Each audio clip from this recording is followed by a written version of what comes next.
Hi everyone, welcome to exam IQ. Exam IQ की इस video में देखते हैं 7वीं जेपीएससी मेंस पेपर 4 में पूछे गए सवाल। तो मेंस पेपर 4 क्या था? Indian polity, governance and good governance. तो आप देख सकते हैं 7वीं जेपीएससी पेपर 4 में क्या सवाल पूछे गए थे। तो इससे आपको अंदाज़ा मिलेगा कि जेपीएससी मेंस में किस टाइप के सवाल पूछे जाते हैं। आप इन सवालों का पीडीएफ टेलीग्राम ग्रुप में जाकर डाउनलोड कर सकते हैं। टेलीग्राम ग्रुप का लिंक नीचे दिया जा रहा है, तो एक बार सवाल भी देख लीजिए। तो पेपर 4 है, तो टोटल मार्क्स कितना था? 200 मार्क्स। समय आपको 3 घंटे मिलते हैं। जो इसमें 2 सेक्शन बना था, सेक्शन ए में 20 प्रश्न है। हर प्रश्न 2-2 नंबर के हैं, यानी कि 20 गुना 2 40 नंबर के। तो 20 का आपको आंसर देना अनिवार्य है। और इसके बाद सेक्शन बी बना था। तो सेक्शन बी में जो है इसमें 8 प्रश्न दिया था। उनमें आपको 4 प्रश्न का उत्तर देना अनिवार्य था, यानी कि 8 में 4 का उत्तर देना था। और इसमें 20 का 20 देना था। अब देखते हैं क्या था सवाल था।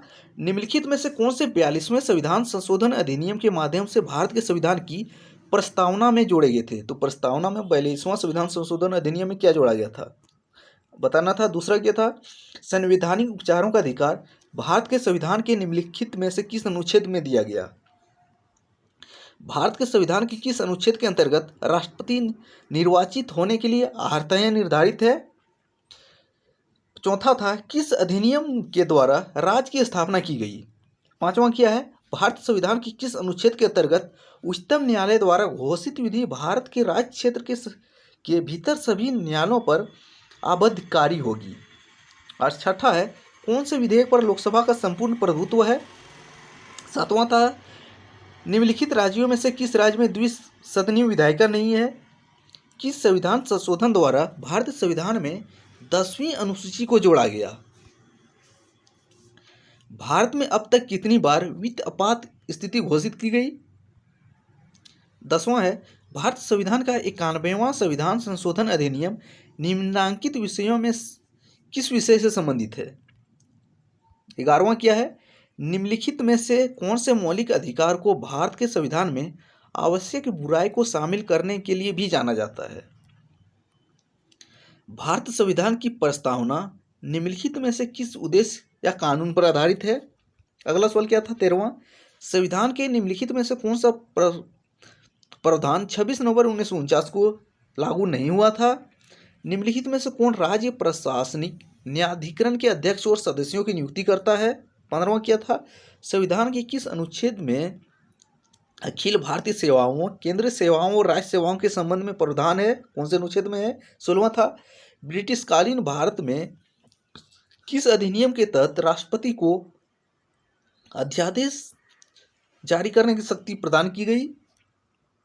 17वां है, भारत के संविधान में एकल न्यायालय प्रणाली कहाँ से अपनाया गया? कौन से अधिनियम के तहत अपनाया गया? 18वां है, भारत के सर्वोच्च न्यायालय में न्यायाधीशों की संख्या बढ़ाने के लिए कौन अधिकृत है? 19वां क्या था? राष्ट्रपति राज्यसभा के 12 सदस्यों को किस आधार के अनुसार मनोनीत करते हैं? किस आधार पर मनोनीत करते हैं? कहाँ पे? साहित्य, कला, विज्ञान और समाज सेवक में विशिष्ट उपलब्धि के। 20वां क्या था? केंद्र सरकार में राज्य मंत्रियों की स्थिति क्या होती है? अब सेक्शन बी देख लेते हैं। इसमें 8 सवाल पूछे गए थे। इनमें आपको 4 का उत्तर देना अनिवार्य था। तो पहला क्या था? भारत संविधान के अनुच्छेद 19 द्वारा प्रदत्त वाणी की स्वतंत्रता के मौलिक अधिकारों की उभरती प्रकृति एवं क्षेत्र की आलोचनात्मक व्याख्या करना था। दूसरा क्या था? भारत संविधान में एकात्मक तत्वों पर अधिक बल दिया गया है, जबकि संघीय तत्व गौण हो जाते हैं। क्या आप सहमत हैं? अपने उत्तर के समर्थन में तर्क देना था। तीसरा क्या था? गठबंधन की द्विदलीय नेतृत्व प्रणाली सबल विपक्ष के अभाव में क्या भारत को अध्यक्षात्मक शासन व्यवस्था की ओर ले जा रही है? विश्लेषण करना था आपको। चौथा क्या था? टिप्पणी लिखना था। भारतीय संविधान के आपातकालीन प्रावधान, राजनीतिक दल एवं दबाव समूह। 5वां क्या था?